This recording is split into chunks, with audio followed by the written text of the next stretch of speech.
तो अजीब भाई, फिर ये जो अब फैसला हुआ जिसकी मैंने रुदाद आपको खुलासतन पेश कर दी है, कैसा रहा ये फैसला? जाना चाहिए था हमें मैच में, माफी काफी थी, गड़बड़ कहां से हुई? बहुत शुक्रिया, आपने मुझे मदऊ किया। और चूंकि अफसोस तो बहुत था और मैं ये नहीं सोच रहा था कि इतनी दूर तक चली जाएगी ये बात। मैं सोच रहा था कि मैंने कह दिया था कि डेफिनेटली सॉल्व हो जाएगा और पाकिस्तान खेलेगा, लेकिन वो नौबत कहाँ पहुंच गई इसकी मुझे उम्मीद नहीं थी। और जाहिर है कि कुछ हट धर्मी, क्योंकि आईसीसी का किरदार कभी भी अच्छा नहीं रहा पाकिस्तान के लिए। और अभी तो एक और न्यूज दे दी कि ये जो रेफरी साहब थे कोई 90 या 100 दफा जो है इंडिया के हो रहे हैं। जो कुछ हुआ उसमें थोड़ी सी मैं बात करूंगा, क्योंकि ये जो हो गया लेकिन बहुत ही गलत हुआ और प्री प्लान हुआ, जिसे कहना चाहिए प्री प्लान था। अगर वो सूर्या कुमार की बात करते हैं तो उसको किसने ट्वीट किया, किसने कहा? रेफरी पे तो मैं बाद में आ जाता हूं, लेकिन उन्होंने जो अल्फाज इस्तेमाल किए माइक लेके, तो इंडिया को माफी मांगनी चाहिए। लेकिन जब उन्होंने ही कराया तब तक वो क्यों माफी? अच्छा, रेफरी की पोजीशन बिल्कुल पाकिस्तान अपनी, मैं समझता हूँ पाकिस्तान विजय होकर निकला है। उनके अल्फाजों में मैं कहूंगा कि विजय होकर निकला, इसलिए हमने नहीं टेके। उनका टूर्नामेंट था और मुझे कभी उम्मीद थी कि ये हम लोग सॉल्व कर लेंगे किसी तरह। और हम कभी भी, मैं तो इतना टाइम रहा हूँ पीसीबी में भी और वैसे भी मैंने चेयरमैनों के साथ देखा, हमने कभी भी ये नहीं कहा, हम हमेशा खेलने को इनसे तैयार रहते थे। चलिए, मैं दुरुस्त तौर पर, आप मेरे साथ रहिएगा। आपकी आवाज दुरुस्त तौर पर नाज़रीन तक नहीं पहुंच पा रही, कम्युनिकेशन लाइन को हम ठीक करते हैं। जरा इख्तियार वली साहब और फैसल फ्री चॉइस साहब से बात कर लूं। इख्तियार साहब, बिलाखिर रमीज राज साहब कहते हैं कि अच्छा हुआ हमने जज्बाती फैसला नहीं किया, क्योंकि मेरी तला ये थी कि गो अहेड था कि बायकॉट करना पड़े तो बायकॉट कर दें। वाकई हुकूमत ने यह तय कर लिया था कि अगर शराइत नहीं मानी जाती तो छोड़ देना एशिया कप को? देखिए, मेरे ख्याल में आज मोहसिन नकवी साहब ने जिस तरीके से आज की गेम खेली है, तो आने वाला मैच अगर हमारा इंडिया के साथ है, पर्चा पड़ता है, तो उससे पहले वो मैच आज उन्होंने जीत लिया है। अच्छा, ऑन ग्राउंड जीत लिया है। ये एक बड़ा उसूली मौकफ उन्होंने लिया कि इस मैच रेफरी को या मैच छोड़ देना चाहिए जो मुतनाज़िया रेफरी हैं, एंडी पाइक्राफ्ट, और या फिर जो है तो इनको माजरत करनी होगी। तो मेरे ख्याल में उनकी अपॉलॉजीज आ गई हैं।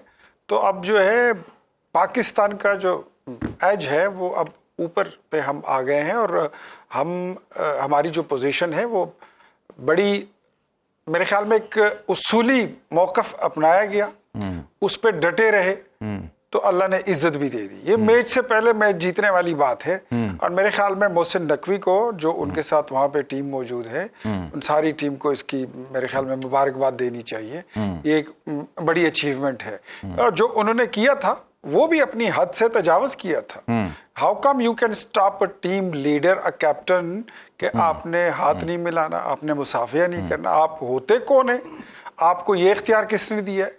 आपका काम ये नहीं है, ये आपका रोजगार है ही नहीं। आप अपने डोमेन से बाहर जाके खेल रहे हैं, जो आपकी ड्यूटी आप वो करें। तो मेरे ख्याल में जो उन्होंने अपने हदूद से और कयूद से वो जो तजावज किया था, वो मुतजावज हुए थे, वो वापस अपने। अच्छा, अगर आप मुझे इजाजत दें, फैसल साहब से बात करने से पहले आपको दुबई ले चलें। हमारे कॉरेस्पॉन्डेंट है इमरान यूसुफ जी, जरा चूंकि हम बराह रास्त मुखातिब हैं इस वक्त, स्टेटमेंट आ गई और मैच भी शुरू हो गया, तो उनसे जरा जान लें कि हुआ क्या, प्रोसीडिंग्स कैसे यहाँ तक पहुंची और क्या तय पाया। फिर इमरान, अगर आप मुझे सुन पा रहे हैं, लेट मी नो कि कैसे मामला फिर ये हैंडल हुए, डिमांड क्या थी पीसीबी की, और आईसीसी ने फिर किस हद तक इस डिमांड को पूरा किया?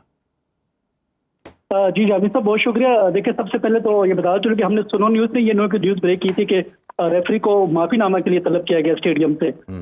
हालात तब खराब हुए, या समझे कि पीसीबी के लिए हालात बेहतर हुए, जब टीम को रोक लिया गया। देखिए, बहुत काफी दिनों से बात ये हो रही थी कि हम बाइकआउट करें या मैच खेलें या किस सतह पे हम एहतजाज रिकॉर्ड किया जाए, लेकिन किसी को एग्जैक्ट पता नहीं था कि क्या होगा।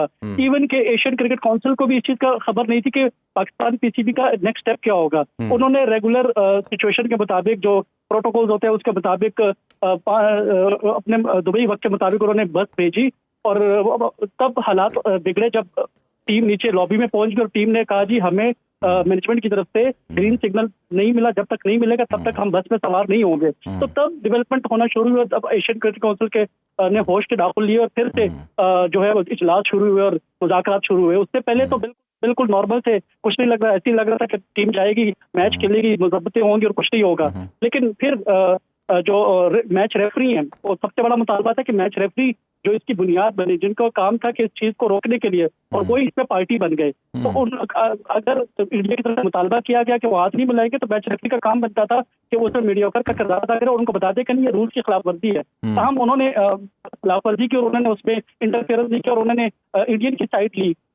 हम जब उसकी वीडियो सामने आ गई है और मैच रेफरी को स्टेडियम से बुलाकर आई थी, जहां पर ऑनलाइन मुज़ाकरात हो रहे थे, जिसमें चेयरमैन साहब मौजूद थे, ऑनलाइन में रमीज राजा साहब थे, नजब सेठी साहब थे, और उसमें उनको बिठाया गया, उनको बताया गया कि इस मामले की संगीनियत कितनी है। अगर आप पीछे नहीं हटते, कदम पीछे अपने बयान से नहीं हटते, क्योंकि उन्होंने माफी मानने से इनकार कर दिया था शुरू में। उन्होंने बताया कि अगर आप नहीं करते तो पाकिस्तानी टीम जो है वो नहीं खेलेगी, और इस तरह आप एशियन क्रिकेट काउंसिल में हमेशा के लिए बैन भी हो सकते हैं, क्योंकि आपकी वजह से एक बड़ी टीम जो बाहर होगी और पूरा टूर्नामेंट जो सबूताज होने का खतरा है। तो मैं समझता हूँ कि पीसीबी ने एक अच्छी मूव की है और उन्होंने अपने जो बॉल्स थी उनको बड़े सही टाइम पे, राइट टाइम पे इस्तेमाल किया। लेकिन अब जरूरत इस अमर की है कि अब चूंकि इंक्वायरी मार्क होगी और इंक्वायरी होनी है, तो उसके बाद देखा जाएगा कि इस इंक्वायरी को माजी की इंक्वायरियों का नजर जैसे नजर ना हो जाए, कुछ भी ना हो।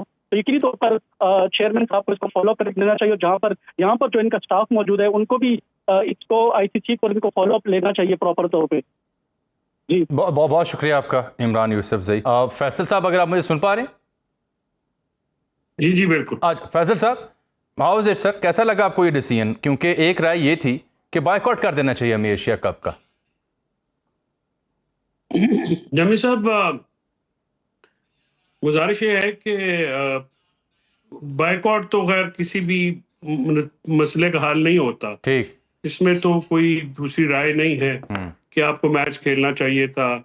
लेकिन ये जो हैंडलिंग है ना इश्यूज की, ये मिसमैनेजमेंट आप देखते हैं कि हर जगह पे है। ये क्रिकेट का जो मामला है वो भी इस तरह से मिसमैनेजमेंट किया गया है।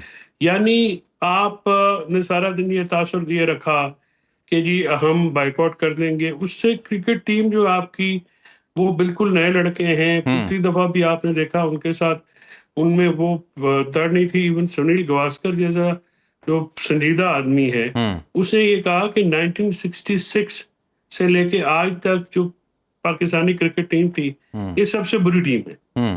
बाखबर रहिए हर जगह, हर वक्त, बर वक्त। अभी सुनो न्यूज का यूट्यूब चैनल सब्सक्राइब करें और बेल आइकन पर क्लिक करें और जानिए मुल्की और गैर मुल्की हालात व वाक़यात यकीन के साथ।